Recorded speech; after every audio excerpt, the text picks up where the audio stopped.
Elle voulait juste fuir, mais au bord de la rivière, elle a trouvé un bébé ensanglanté dans un panier abandonné, puis un Apache est apparu. Il ne lui a pas posé de questions. Il n'a pas exigé d'explications. Ce jour-là, 3 âmes perdues se sont croisées au bord du monde, et rien ne serait plus jamais comme avant. Le vent soufflait doucement à travers les hautes herbes. La rivière serpentait lentement entre les arbres, son eau claire reflétait les derniers rayons dorés du soleil. Une jeune femme marchait pieds nus, ses vêtements sales et froissés. Elle fuyait quelque chose, mais elle ne savait plus exactement quoi. Ses pas étaient lents, ses yeux vides, ses bras entouraient un petit paquet. Un bébé, silencieux, recroquevillé dans une couverture trop fine. Il ne pleurait pas. Il respirait à peine, comme s'il hésitait à rester en vie. Elle s'agenouilla au bord de l'eau. Ses épaules tremblaient. Ses lèvres remuaient sans qu'aucun son ne sorte. Elle semblait au bout de tout, perdue, brisée. Derrière elle, une branche craqua. Elle sursauta. Un homme se tenait là, grand, calme. Les cheveux longs attachés derrière la nuque, un regard profond, sans menace. Sa peau tannée par le soleil. Il portait un vêtement simple, fait de cuir et de tissu épais. C'était un Apache, un solitaire. Il ne bougea pas. Il leva lentement les mains pour montrer qu'il ne portait aucune arme. Puis il parla. « Je ne veux pas te faire de mal ?» Sa voix était grave, mais douce. La femme serra le bébé contre elle. Elle ne répondit pas. Son regard glissa de l'homme au sol, puis au ciel. Elle semblait chercher un échappatoire, mais ne trouva rien. L'Apache s'agenouilla lentement, sans la brusquer. Il posa ses mains sur ses genoux, bien visibles. Son visage restait calme. Il observa le bébé, et vit ses petites mains serrées sur un morceau de tissu déchiré. « Il n'est pas à toi, dit-il doucement. Elle ne le contredit pas. Elle baissa la tête, puis murmura. « Je l'ai trouvé, seul, dans un panier. Il y avait du sang sur ses pieds. Je crois que sa mère. » Sa voix se brisa. Elle se mit à pleurer sans bruit, des larmes silencieuses, comme si elle n'en avait plus la force. L'Apache resta immobile. Il ne parla pas. Il attendit. « Je voulais juste fuir, partir loin, mais je n'ai pas pu le laisser, dit-elle enfin. » Le silence entre eux devint lourd, mais pas menaçant. C'était un silence d'âme fatiguée. Finalement, l'homme se leva et tendit une couverture sèche. « Il fait froid. Viens avec moi. Mon camp n'est pas loin. » Elle hésita, puis hocha la tête lentement.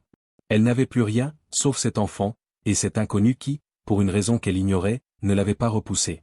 Ils marchèrent en silence.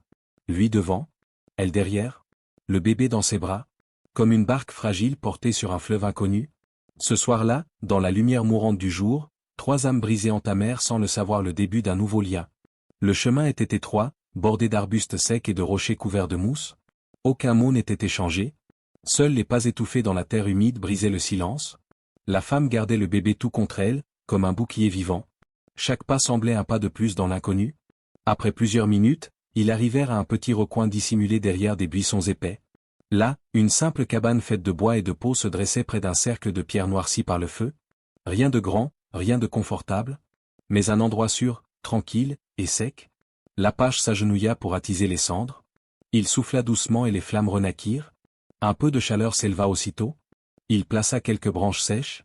La lumière du feu éclaira enfin leur visage. « Assieds-toi, dit-il en lui tendant une couverture. » Elle s'installa près du feu, hésitante. Le bébé gémit doucement, mais ne pleura pas. Il s'endormit peu à peu, comme si la chaleur avait chassé l'angoisse de son petit corps. L'Apache versa de l'eau dans une vieille casserole. Il ajouta des herbes séchées. Une odeur de sauge et de menthe emplit l'air, apaisante, simple. La femme observait chaque geste, méfiante, mais curieuse. Cet homme ne parlait pas beaucoup, mais ses mains semblaient connaître le soin, pas la violence. « Tu marches depuis longtemps ?» demanda-t-il enfin, sans la regarder. Elle hésita, puis répondit à voix basse. « Je crois, 3 jours, peut-être 4. J'ai perdu la notion du temps. » Elle baissa les yeux vers l'enfant. Ses doigts caressaient la couverture, doucement. « Je voulais partir, disparaître. Mais je l'ai trouvé, seul, sur le chemin. Dans un panier cassé. Il avait les pieds sales, du sang séché. Sa mère, je crois qu'elle n'a pas survécu. » Elle ravala ses larmes. L'Apache ne dit rien. Il posa une petite écuelle devant elle, remplie d'un bouillon chaud. Elle prit le bol à 2 mains, le fixa longuement, puis but une première gorgée. Lentement, comme si elle n'avait pas goûté à quelque chose de chaud depuis des jours. « Pourquoi tu ne m'as pas chassé ?» demanda-t-elle soudain. L'Apache répondit calmement, les yeux rivés aux flammes. « Parce que tu es resté. Tu ne t'es pas enfui quand je suis arrivé. Ceux qui fuient ne s'assoient pas. Ils courent. » Elle hocha la tête faiblement. « Je n'ai rien, pas de nom, pas d'histoire que quelqu'un voudrait entendre. Juste lui? Elle regarda le bébé endormi. Son souffle léger, paisible, s'échappait entre ses lèvres entr'ouvertes. L'Apache fixa le feu, puis dit doucement. Alors tu as déjà ce qui compte le plus? Quelqu'un que tu portes, même si toi, tu ne tiens plus debout? Elle releva lentement les yeux. Pour la première fois, elle le regarda vraiment, pas avec peur, mais avec étonnement. Peut-être même un tout petit peu d'espoir. Tu ne vas pas nous chasser? Pas ce soir, ni demain? Tu es en sécurité ici, aussi longtemps que tu le voudras. Le vent souffla doucement à travers la cabane. Le feu crépitait doucement, et dans ce silence partagé, quelque chose de fragile naquit. Pas une promesse, pas encore, mais une paix, une trêve dans leurs blessures. Le jour se leva lentement sur la plaine. Une lumière dorée traversait les feuillages, projetant des ombres douces sur le sol. L'air était frais, mais paisible. L'Apache était déjà réveillé. Il broyait des grains de maïs entre deux pierres plates. Ses gestes étaient lents, réguliers. Une mélodie basse sortait de sa gorge, pas vraiment un chant, mais plutôt un murmure ancien, un souvenir transmis par les anciens. La femme sortit de la cabane, le bébé serré contre sa poitrine. Pieds nus, yeux fatigués mais ouverts. Elle s'approcha lentement du feu, s'y installa sans un mot. Le silence n'était plus lourd, il était devenu un abri. L'Apache lui tendit un morceau de pain chaud, encore fumant. Elle le prit avec hésitation. Puis il posa quelques baies à côté. Elle mangea doucement, sans lever les yeux. Le bébé remuait un peu. Il suçotait un tissu imbibé de lait tiède. Sa petite main s'agrippait à la chemise de la femme. « Je ne peux pas continuer à l'appeler le petit », dit-elle soudain. Sa voix était calme, mais ferme. Une décision semblait mûrir en elle. L'Apache leva lentement la tête. Dans mon monde, les noms ne viennent pas d'un calendrier, ni d'un livre. Ils naissent de ce que l'on traverse, de ce que l'on devient. Elle le regarda, intriguée. Un nom peut venir du vent, d'un rêve, ou du lieu où l'on a été trouvé. Certains ne reçoivent leur nom que bien plus tard, quand leur âme commence à parler. Elle serra le bébé contre elle, longuement, puis baissa les yeux sur lui. Je l'ai trouvé près de la rivière. Et moi, j'étais perdu, avant lui. Peut-être qu'il m'a sauvé aussi. Elle réfléchit un instant, puis murmura. On pourrait l'appeler rivière? L'Apache ferma les yeux quelques secondes. Puis il dit, doucement. Dans ma langue, Tahu signifie celui qui vient de l'eau. C'est un nom sacré. L'eau donne la vie, mais elle emporte aussi. Ceux qui viennent de l'eau apportent souvent un changement. Alors il s'appellera Tahu, dit-elle, presque en chuchotant. Il a changé ma vie. Le nom resta suspendu dans l'air, comme un serment invisible. Pas crié, pas proclamé, mais ancré. Le petit ouvrit les yeux. Ses doigts bougèrent dans le vide, comme pour attraper la lumière. L'Apache sourit légèrement, pour la première fois. Alors il est maintenant l'un des nôtres. La femme tourna la tête vers lui. Dans ses yeux, il n'y avait plus de peur, seulement du silence. Et quelque chose de nouveau, peut-être la naissance d'une confiance. Le feu crépitait. Le vent glissait entre les herbes, et dans ce matin tranquille, un nom venait de donner une nouvelle existence à un enfant sans passé. Un nom qui ne venait pas du sang, mais du cœur. Le matin s'étirait lentement sur la plaine. Le ciel était pâle, encore teinté de bleu. Une fine brume flottait sur l'herbe humide. Comme si le monde retenait son souffle. L'Apache était accroupi près du feu. Il broyait du maïs sec entre ses mains, ses gestes précis et silencieux. Il fredonnait cette même mélodie ancienne, un murmure venu d'ailleurs. La femme sortit doucement de la cabane. Le petit Tahu contre elle. Ses cheveux étaient encore en désordre, mais ses yeux semblaient moins perdus. La nuit avait emporté une partie de sa peur. Elle s'assit à côté du feu, sans rien dire. L'Apache lui tendit un petit morceau de galette tiède. Elle le prit sans un mot, mais cette fois, elle le remercia d'un léger regard. Il y avait un peu de lumière dans ce silence. Tahu suçotait calmement un morceau de tissu trempé dans du lait chaud. Son souffle léger caressait la peau de sa mère. Il semblait apaisé. Il porte bien son nom, dit l'Apache, les yeux fixés sur les flammes. La femme hocha doucement la tête. Je crois qu'il m'a tenu debout plus que je ne l'ai porté. L'Apache leva légèrement les yeux. Parfois, ce sont les plus petits qui nous empêchent de tomber. Le feu craqua doucement. Une branche céda dans une étincelle brève. L'air sentait les herbes chauffées et le bois tendre. La femme baissa les yeux vers l'enfant. Il est si petit, mais j'ai l'impression qu'il m'a rendu plus grande. L'Apache hocha lentement la tête. Il ne t'a pas choisi par hasard? Elle releva les yeux, surprise. Que veux-tu dire? Il ramassa un peu de terre entre ses doigts, la laissa filer doucement. Tout ce qui vit ici connaît son chemin, même s'il n'en a pas conscience. L'eau trouve sa route, le vent aussi. Et les âmes blessées, se reconnaissent. Elle resta immobile un moment, puis dit, presque à voix basse. Tu parles peu, mais chaque mot tombe juste. L'Apache ne répondit pas. Il ajouta quelques baies dans une petite coupe en bois et la posa devant elle. Mange. Tu dois retrouver des forces. Elle prit le bol. Ses doigts tremblaient un peu, mais elle mangea, doucement, en silence. Puis, après un long moment, elle murmura. Tu vis ici seul, n'est-ce pas? Il acquiesça, sans détourner les yeux du feu. Depuis longtemps? Et, tu vas me demander de partir? Il la regarda pour la première fois depuis qu'elle avait parlé. Ses yeux n'étaient ni durs, ni doux. Juste vrai? Je ne t'ai pas fait venir? Mais tu es là? Et tu ne fais pas de mal? Il marqua une pause. Tant que tu veux rester, cet endroit est aussi le tien. Elle inspira profondément. Son regard se posa sur le paysage, puis sur l'enfant, et enfin sur l'Apache. Alors peut-être, que je suis enfin arrivé quelque part? L'Apache ne répondit pas. Mais dans le silence entre eux, il n'y avait plus de fuite, plus de peur. Juste une cabane, un feu, un enfant, et deux cœurs fatigués, qui commençaient, lentement, à battre au même rythme. Le soleil était déjà haut dans le ciel. La lumière dorée traversait les feuillages et réchauffait doucement la terre. Le feu, au centre du camp, crépitait lentement. Le calme s'était installé, presque sacré. La femme tenait Tahu endormi contre elle. Elle ne parlait pas, mais son regard flottait au loin, vers quelque chose qu'on ne voyait pas. L'Apache sculptait un petit morceau de bois avec son couteau. Ses gestes étaient réguliers, silencieux. Le bois prenait lentement la forme d'un oiseau. Peut-être un symbole, ou juste une pensée entre ses mains. Soudain, la femme parla, sa voix était basse, presque couverte par le feu. Je ne sais plus qui j'étais, avant de le trouver. Il s'arrêta de sculpter, mais ne dit rien. Tout est flou, comme un rêve qu'on oublie en se réveillant. Elle caressa les cheveux du bébé, lentement. J'étais fiancé, dans une ville loin d'ici. Il s'appelait Émile. Il voulait devenir instituteur. Sa gorge se serra, mais elle continua. Un soir, il a pris une garde en plus, pour que nous puissions acheter notre robe de mariage. Mais cette nuit-là, un incendie. Elle s'interrompit, les yeux humides, mais aucune larme ne tomba. J'ai eu la robe, mais lui, il n'est jamais revenu. L'Apache posa son couteau, enfin. Il la regarda, non pas avec pitié, mais avec compréhension. Mon frère s'appelait Vikasa, dit-il calmement. Il riait fort. Il parlait trop, mais il avait un cœur doux. Il fit une pause. Il est tombé dans une embuscade. Je suis arrivé trop tard. J'ai ramené son corps, mais sa voix est restée là-bas. La femme le regarda, surprise par cette confidence. Tu l'aimais profondément? L'Apache hocha la tête. Il était mon sang, ma direction. Ils ne dirent plus rien pendant un moment. Mais le silence n'était pas lourd. Il était doux, rempli de ce qu'ils ne pouvaient pas dire. La femme baissa la tête. Je crois que c'est la première fois que quelqu'un me parle, sans essayer de réparer ce que je ressens. L'Apache reprit son morceau de bois. Certains chagrins ne cherchent pas de réparation. Ils veulent juste un endroit pour reposer. Elle hocha la tête lentement. Je ne suis pas venu ici pour être sauvé. J'ai juste fui, parce que je ne savais plus où aller. Elle regarda autour d'elle. Mais depuis que je suis ici, quelque chose s'est calmé. Ce n'est pas la paix, mais c'est moins douloureux. Tahu s'agita légèrement dans ses bras, puis soupira profondément, comme un enfant rassuré dans un rêve. Il dort mieux ici, dit-elle. Peut-être parce qu'il sait que tu restes. Elle leva les yeux vers l'Apache.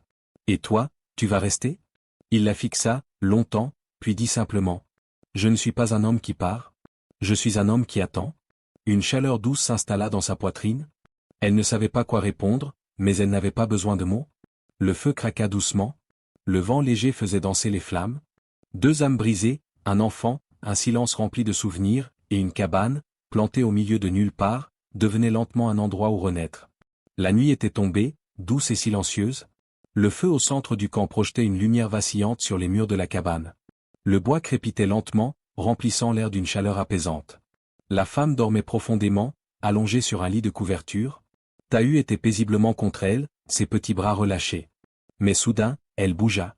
Un froncement dans son sommeil. Puis ses yeux s'ouvrirent, quelque chose manquait. Elle tendit la main, mais l'enfant n'était plus là. Un battement de panique. Elle se redressa d'un coup, les yeux cherchant dans l'obscurité. Puis elle entendit une voix, grave, basse, presque un murmure. Elle se leva, pieds nus, et traversa lentement la pièce jusqu'à l'entrée de la cabane. Là, près du feu, elle le vit. L'Apache était assis, jambes croisées, le torse droit. Tahu dormait contre lui, attaché contre sa poitrine avec un tissu noué. La peau de l'enfant contre la sienne. Il le berçait lentement, comme porté par un rythme ancien. Il chantait une mélodie qu'elle ne comprenait pas. Une langue oubliée, faite de vent, de terre et de souvenirs. Ce n'était pas une chanson. C'était une berceuse d'avant les mots. Tahu dormait profondément. Ses petits doigts agrippaient un collier en bois suspendu au cou de l'Apache. Sa respiration était calme, régulière. La femme s'approcha doucement. Elle ne voulait pas interrompre.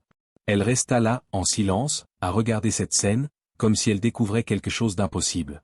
Un homme, fort, réservé, tenant un enfant qui n'était pas le sien, avec une douceur qu'elle n'aurait jamais imaginée.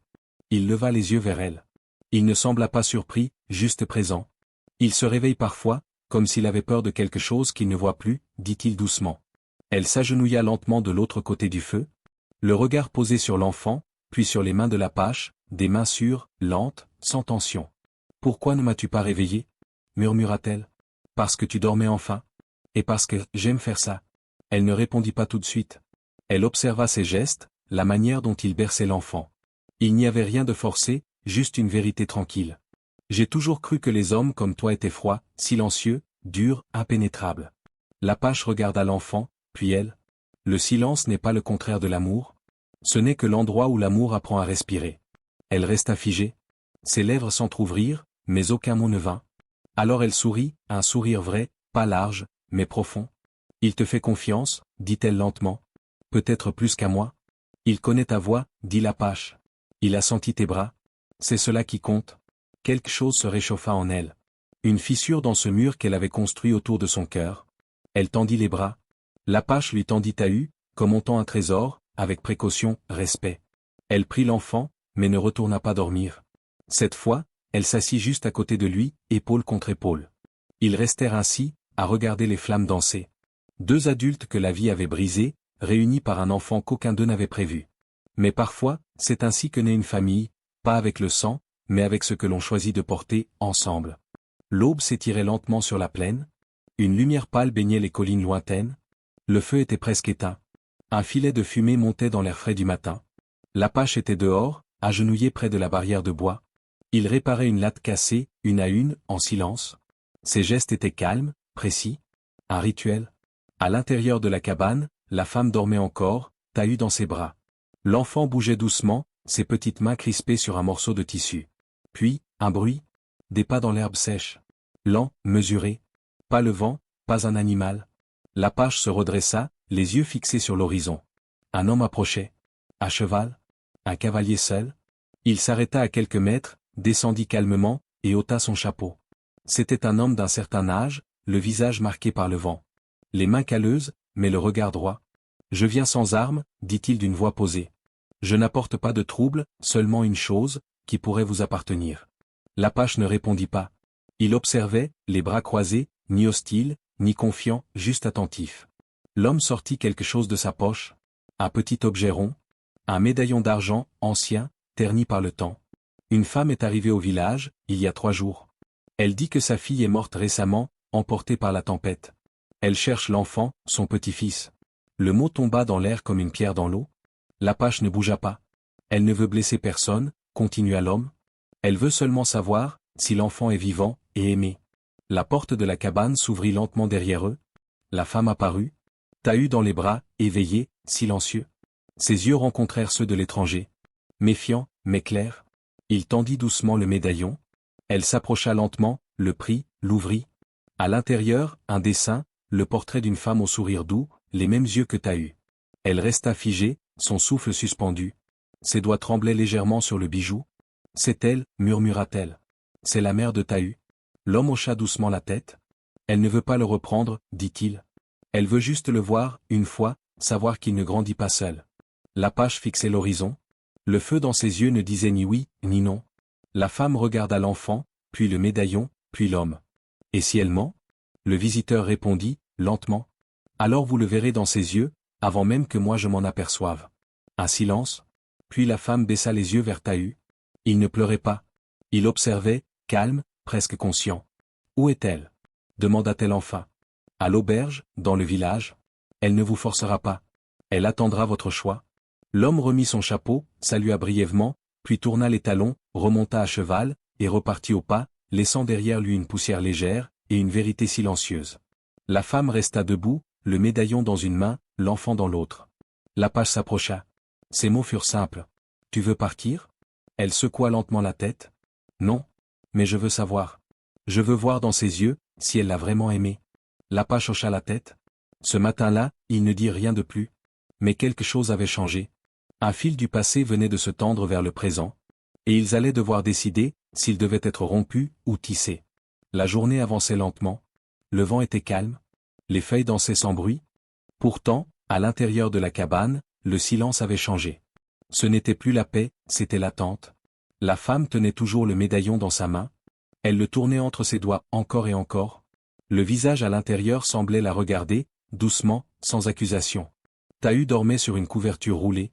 Son souffle régulier semblait être le seul repère encore solide dans ce moment fragile. « Tu n'es pas obligé d'y aller, dit l'Apache.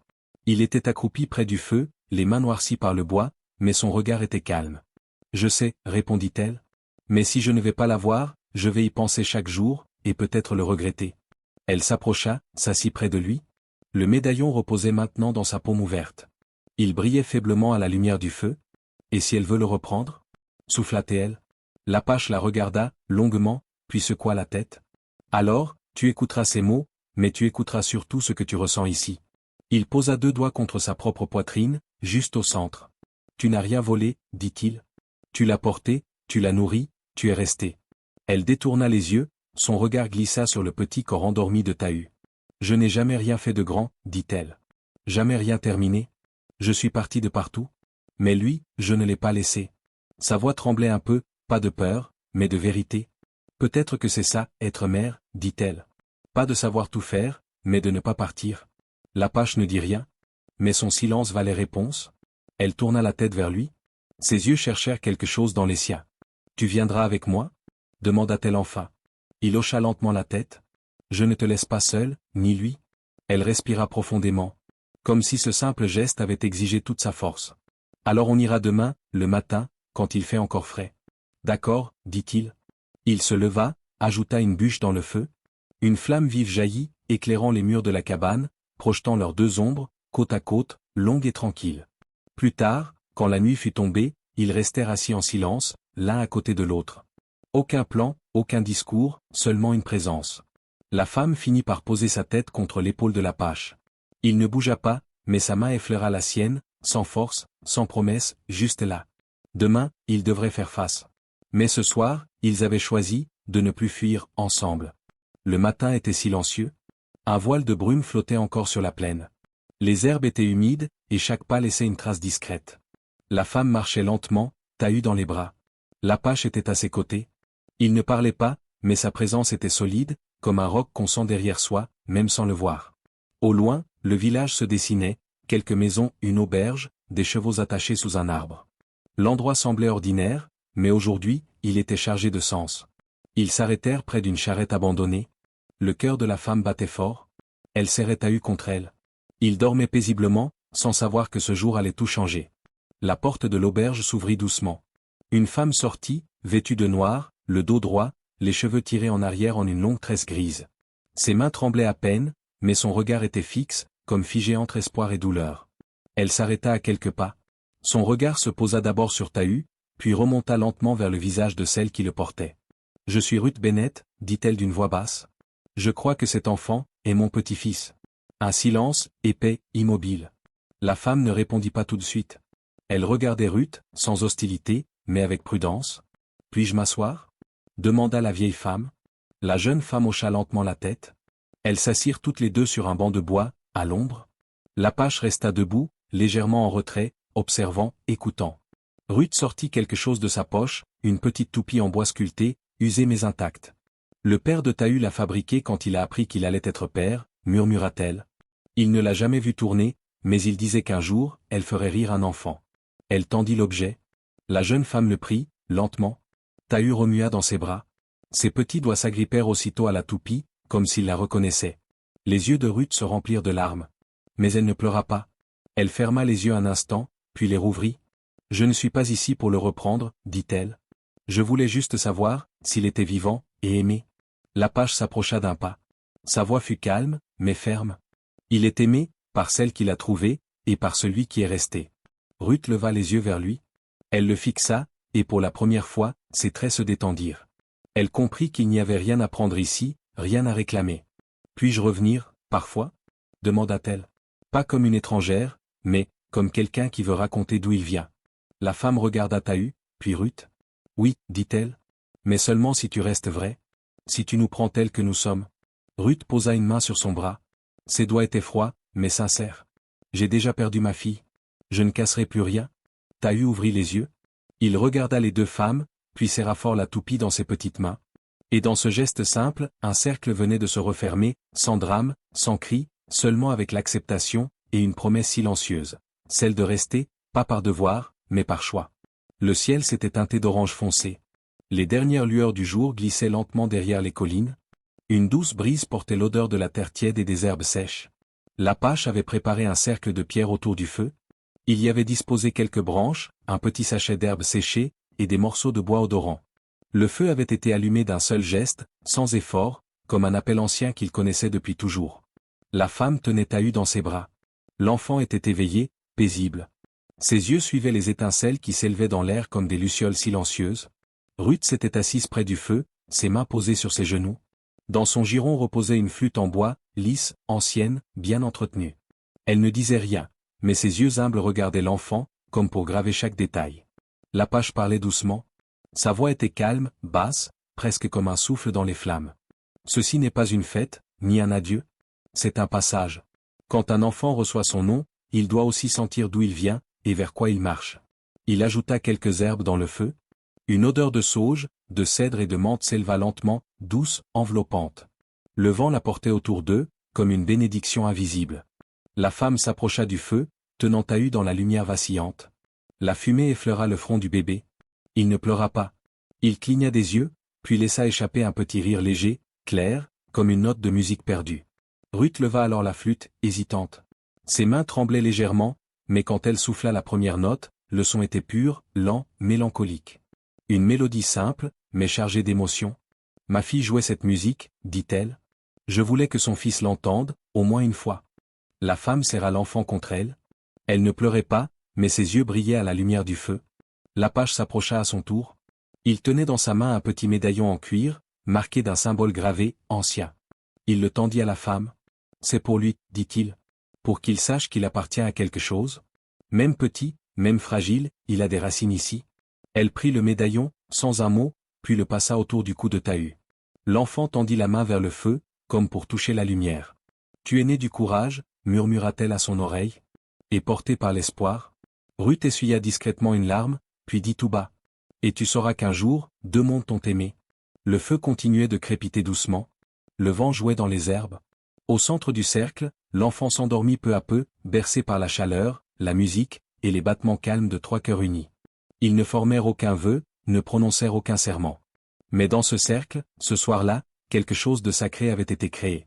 Non pas une famille de sang, mais une famille née d'un choix, lentement, profondément, volontairement. Le village s'était lentement éveillé dans une ambiance inhabituelle. Des enfants couraient pieds nus dans la poussière. Des femmes sortaient des galettes chaudes des braises. Des rubans colorés flottaient entre les poteaux en bois. L'air était chargé d'odeurs simples, fumée, pain, herbes séchées. Une fois par an, le peuple de l'Apache se rassemblait pour célébrer la fin des récoltes. Un moment de paix, de partage, de mémoire. Cette année, pour la première fois, la femme et Tahu y étaient présents. Elle portait une robe simple, cousue de ses propres mains, rien d'extravagant, mais propre, digne. Ses cheveux étaient attachés, ses mains encore maladroites, mais dans ses yeux brillait une force discrète. Tahu était éveillé, posé sur sa hanche. Il observait tout, sans peur. Son petit collier de cuir contre sa poitrine, il tendait parfois les mains vers les tissus flottants. Il riait doucement, et cela suffisait à faire tourner des têtes. L'Apache marchait à ses côtés. Droit, silencieux. Son regard croisait celui des anciens, des chasseurs, des mères. Aucun ne parlait, mais aucun ne détournait les yeux. Ils s'arrêtèrent au centre de la place. L'ombre d'un grand arbre les couvrait. Le soleil filtrait à travers les branches, dessinant des éclats de lumière sur le sol. Un vieil homme s'approcha, appuyé sur un bâton sculpté. Ses yeux étaient pâles, mais vifs. Il observa l'enfant, puis la femme, longtemps, sans juger. Puis, il posa une main sur l'épaule de la femme. Il a de bonnes racines, murmura-t-il. Et des mains solides pour le tenir. Elle hocha lentement la tête, incapable de parler. Sa gorge était sèche, mais son cœur débordait. Un petit groupe d'enfants s'approcha. Une fillette tendit un petit cercle tressé de fils colorés et de brins d'herbe. C'est pour lui, dit-elle timidement. Parce qu'il est des nôtres maintenant. La femme prit le cercle, le posa doucement sur la tête de Tahu. L'enfant gloussa, leva les bras, et frappa ses mains l'une contre l'autre, comme s'il comprenait. L'Apache la regarda, puis dit calmement. Ils t'ont vu? Elle tourna la tête vers lui, surprise. Et ils ne t'ont pas renvoyé? Elle ferma les yeux un instant, puis murmura. Je croyais devoir me battre pour être accepté. Certaines choses ne se prouvent pas avec des mots, répondit-il, mais avec ce qu'on tient, et qu'on ne lâche pas. Les tambours commencèrent doucement. Un rythme lent, profond, ancestral. Certains dansaient, d'autres restaient simplement là, debout, observant. La femme s'assit sur une pierre plate.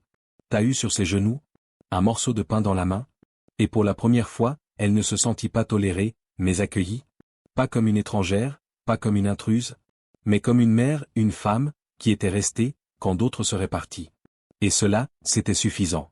Le ciel était encore gris, l'aube n'avait pas encore percé l'horizon, mais la lumière douce commençait à effleurer les collines lointaines. La femme était debout au sommet d'un petit mont, Tahut dans ses bras, endormie, paisible, enveloppée dans une couverture claire. À ses côtés, Ruth, silencieuse, droite malgré les années. Un peu plus loin, l'Apache, immobile comme une pierre vivante, les bras croisés, le regard vers le vide. Aujourd'hui, Tahut allait recevoir un second nom, un nom venu du passé, pour l'ancrer dans les deux mondes qu'il avait sauvés. La femme embrassa tendrement le front de l'enfant. Il doit savoir, murmura-t-elle, qu'il a mis au monde, et qu'il a tenu debout quand tout s'est effondré. Ruth s'approcha. Elle portait un petit carré de tissu brodé, usé, mais propre. Elle le posa doucement sur les épaules de Tahut. C'est tout ce qu'il restait de la couverture de ma fille, dit-elle. Elle aurait voulu que ce tissu le réchauffe encore une fois. L'Apache s'avança. Il tenait un petit sac de cuir. À l'intérieur, un pendentif taillé dans un os poli. Des symboles peints à la main, sobres, anciens, discrets. Dans ma langue, on l'appelle toujours Tahut, celui qui vient de l'eau, dit-il. Mais aujourd'hui, il doit aussi porter un nom de ton monde. Un nom qui le relie à ta mémoire, à ta lignée. La femme ferma les yeux quelques secondes. Son souffle devint plus profond, plus lent. Puis elle ouvrit les yeux, fixa l'enfant, et murmura. Il s'appellera aussi Émile, comme son père. Parce qu'il a son regard, et sa force douce. Ruth laissa échapper un souffle. Ses yeux s'embuèrent, mais elle sourit. Tahut Émile, dit-elle. Porté par deux histoires, mais avec un seul cœur. Le soleil franchit l'horizon. Une lumière dorée inonda la plaine. Douce, tiède, promesse d'un jour nouveau. L'Apache accrocha le pendentif autour du cou de l'enfant. Puis il posa sa main sur l'épaule de la femme. Il fait partie de tout ce que nous étions, et de tout ce que nous deviendrons. La femme prit la main de l'Apache, sans rien dire, juste ce contact, solide, sincère. Personne ne parla du futur. Personne ne posa de questions. Mais dans ce moment suspendu, un enfant avait désormais deux noms, une mère debout, un père absent mais honoré, une grand-mère revenue, et un homme silencieux devenu guide sans l'avoir choisi. Et cela, suffisait pour tracer un chemin. Le vent était tombé. Le soir approchait lentement. Les ombres des arbres s'allongeaient sur la plaine comme des bras silencieux. Tahut dormait, bercé par les battements tranquilles du cœur de sa mère. Dans la cabane, l'air était chaud. La femme préparait un peu de tisane, le feu crépitait doucement. L'Apache était dehors, assis sur une pierre, le regard perdu vers l'horizon. Rien ne semblait différent, et pourtant. Un cavalier approcha, à pas lents. Il ne cherchait pas à se cacher. Il venait droit, comme quelqu'un qui avait trop marché pour faire demi-tour. L'Apache se leva sans un mot. Il observa l'homme descendre de son cheval. Un visage durci, les traits tirés, la barbe négligée. Les bottes couvertes de poussière. Je ne suis pas ici pour des histoires, dit l'homme, juste pour la vérité. La femme sortit à son tour. Dès qu'elle vit l'homme, son cœur s'arrêta un instant. Jonas, murmura-t-elle. Il leva les yeux vers elle. Son regard était tranchant, mais pas haineux, plutôt rempli d'interrogations et de colère étouffée. Tu as disparu, sans mots, sans adieu. Tu nous as laissés dans l'ombre. Elle recula légèrement, Tahut dans les bras. L'enfant remua, mais ne se réveilla pas. Je n'avais plus rien, répondit-elle, pas même moi-même. Et je ne pouvais plus respirer là-bas. Jonas serra les dents. Il regarda le bébé. C'est lui, n'est-ce pas? Elle hocha lentement la tête. Tu ne le connaissais pas, dit-elle. Tu ne le voulais pas. Tu n'étais pas prêt. Peut-être pas, répliqua-t-il. Mais j'avais le droit de le savoir. L'Apache fit un pas en avant. Il ne parla pas, mais sa présence devint soudain plus imposante. Jonas croisa son regard, puis baissa les yeux. Il n'avait pas la force pour se battre, pas ici, pas contre cet homme, pas contre ce silence. Je ne suis pas venu pour le prendre, dit-il. Je voulais juste, savoir. La femme regarda Tahut, puis Jonas. Il a un nom, murmura-t-elle. Tahut Émile. Il a une histoire, une famille, une vie loin de ce que nous étions. Jonas hocha lentement la tête. Il a l'air, en paix. Il fit quelques pas, regarda autour de lui, le feu, la cabane, la plaine. Tu as trouvé ce que tu cherchais? Elle posa doucement son front contre celui de l'enfant. Non, dit-elle. Ce que je cherchais, n'existait pas. Ce que j'ai trouvé, m'a trouvé aussi. Jonas la regarda, longtemps. Puis tourna les talons. Je vais partir au lever du jour, dit-il. Je ne veux pas déranger plus. Mais merci, de ne pas m'avoir menti. L'Apache l'observa s'éloigner, puis se tourna vers la femme. Il ne reviendra pas, dit-elle calmement. Et si c'est le cas, nous serons là. Elle le regarda. Ce nous n'était plus fragile. Ce nous existait. Et dans ce crépuscule calme, une ombre avait passé, sans casser, sans brûler. Le passé n'avait pas disparu, mais il avait trouvé sa place, derrière eux. La nuit était tombée depuis longtemps. Le feu crépitait doucement. La chaleur des braises réchauffait la cabane, mais c'était une autre chaleur qui régnait ce soir-là. Une chaleur humaine, plus intime, plus silencieuse. La femme était assise près de l'âtre. Tahu endormi contre sa poitrine. Son souffle paisible apaisait l'air autour d'eux. Elle regardait les flammes, mais ses pensées étaient ailleurs. L'Apache était en train de sculpter un morceau de bois. Ses gestes étaient lents, presque méditatifs. Chaque entaille semblait peser, presque rituel. Il est parti, murmura-t-elle. Il hocha simplement la tête. Il n'avait pas besoin de demander de qui elle parlait. Il savait. Je ne pensais pas pouvoir affronter ça. Sa voix était calme, posée, différente. Tu ne l'as pas affronté seul, répondit-il. Elle le regarda, longuement. Ce n'était pas un échange de regards comme les autres. C'était une reconnaissance, un accord silencieux entre deux âmes fatiguées, mais droites. Quand je suis arrivé ici, je ne savais même plus comment tenir debout. Elle caressa la joue de Tahu, douce, chaude, vivante. Mais tu ne m'as jamais posé de questions. Tu ne m'as jamais forcé à raconter. L'Apache posa le morceau de bois à côté de lui. Les blessures ne guérissent pas plus vite parce qu'on les ouvre de force. Elle sourit, un sourire vrai, léger, mais profond. J'ai toujours cru que le silence était un vide. Maintenant, je sais que parfois, c'est un refuge. Elle se leva, déposa doucement Tahu dans sa couverture, puis s'approcha de l'Apache.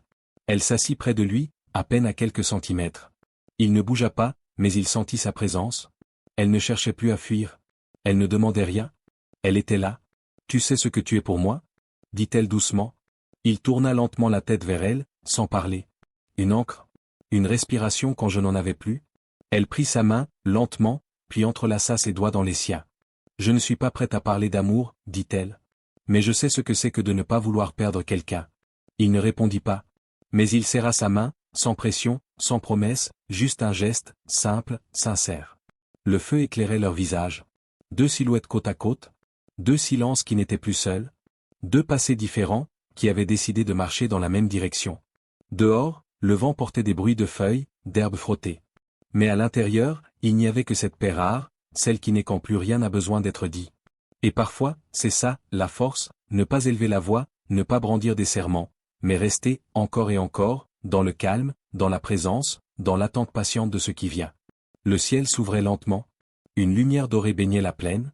Le chant des oiseaux montait doucement, comme une promesse nouvelle, silencieuse, mais présente. La femme se tenait au sommet d'une petite colline, face à l'horizon. Tahu dans ses bras, éveillé, calme, les yeux grands ouverts. À sa droite, Ruth, droite, digne, les mains jointes.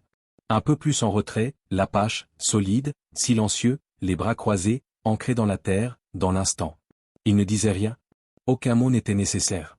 Aujourd'hui, ce n'était pas une cérémonie, ce n'était pas une fête. C'était un moment de vérité, intime, invisible aux autres, mais profond. La femme embrassa le front de l'enfant, longuement. Tu es né dans l'incertitude, dit-elle doucement, mais tu grandiras dans la lumière. Ruth s'approcha. Elle tendit une petite couverture pliée, un morceau du foyer d'avant, de cette fille qu'elle avait perdue, mais qui vivait maintenant à travers cet enfant. Elle aurait été fière, dit-elle simplement. Pas seulement de lui, mais de toi. L'Apache ouvrit un petit sachet de cuir. Il en sortit un nouveau collier. Une pierre lisse, liée par un fil tressé, un symbole discret, gravé à la main. Il le passa autour du cou de Tahu, puis posa sa main sur l'épaule de la femme. Dans ma langue, dit-il, il reste Tahu, celui qui vient de l'eau. Celui qui apporte le changement. Mais aujourd'hui, il reçoit aussi un nom du monde d'où il vient. La femme leva les yeux vers lui. Des larmes silencieuses coulaient sur ses joues, mais ce n'étaient plus des larmes de douleur. Il s'appellera Tahu Émile, dit-elle, pour que son passé marche aux côtés de son avenir. Ruth murmura une bénédiction ancienne. L'Apache ferma les yeux, et le vent sembla porter leurs pensées loin, au-delà des collines, là où commence ce qui n'a pas encore de nom. Ils restèrent ainsi un long moment. 4 êtres debout, pas comme des fragments, mais comme un tout. Tahu ouvrit les bras. Il babilla doucement, tendant la main vers le ciel, vers la lumière. Et dans ce geste, il n'était plus seulement un enfant sauvé. Il était un enfant porté, aimé, choisi. La femme regarda autour d'elle. Elle n'avait plus besoin de fuir. Elle n'avait plus besoin de se justifier. Elle était là. L'Apache se tenait près d'elle, silencieux, mais présent. Ancre, repère, souffle. Ruth se tenait un peu plus loin, mais plus comme une ombre du passé, plutôt comme une racine retrouvée. Et Tahu, au centre, respirait paisiblement, entre deux mondes, entre deux histoires, mais avec un cœur entier. Le soleil s'éleva lentement, baignant leurs visages d'or et de chaleur. Et ce matin-là, rien ne finit. Mais tout commença, enfin. Si cette histoire t'a touché, si tu crois que parfois, un simple geste peut changer une vie, alors laisse un j'aime, abonne-toi à cette chaîne. Et dis-nous en commentaire, qu'est-ce que la famille pour toi? Est-ce le sang, ou le cœur? Chaque voix compte ici, et chaque regard porté sur Tahu est un pas vers un monde plus doux,